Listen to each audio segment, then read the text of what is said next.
Mr. Verhofstadt, the leader of Liberals inside the European Parliament, insisted Brexit is acting as a clear warning that the people want to see the Brussels project overhauled. During an interview with a group of European newspapers, the former Belgian Prime Minister vowed to create a new centrist, reformist and pro-European force to keep out populists like firebrand Italian leader Matteo Salvini from the EU's leadership.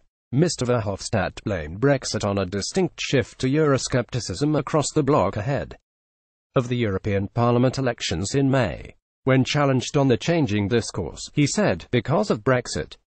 After Brexit, it has become clear that public opinion wants to change Europe, but not destroy it, he added, like any pro-European politician. I am worried about the rise of populism and nationalism in Europe. But I do not think it's something inevitable.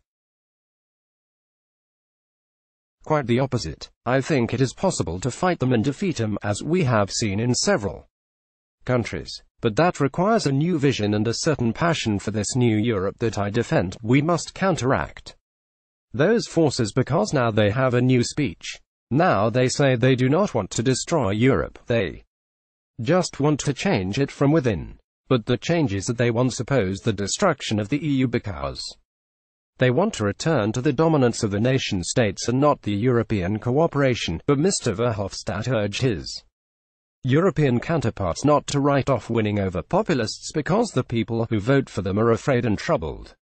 And reassurances from pro-EU candidates.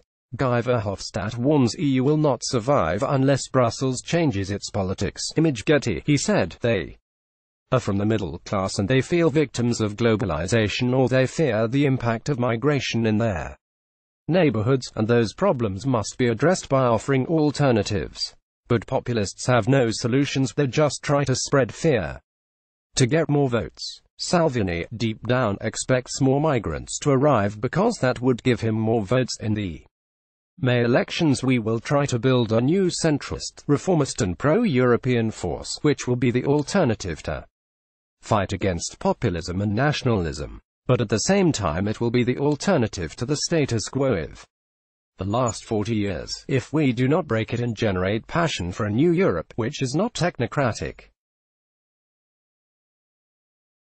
bureaucratic, based on regulations and directives. If we do not manage to build that new force in the center, within 5 years, in the elections of 2024, populists will rise in a massive way and create the nightmare that we now fear. The Belgian MEP's pitch echoes Emmanuel Macron's recent pitch for a European renaissance ahead of the European elections. The French president called for a radical overhaul of the EU to prevent the current Brussels project from stagnating. Written in 24 languages, Mr. Macron's letter took a desperate stab at Brexiteers and said the EU referendum should act as a lesson for EU leaders. He wrote, who told the British people the truth about the post-Brexit future, who spoke to them about losing access to the European market, who mentioned the risks to peace in Ireland.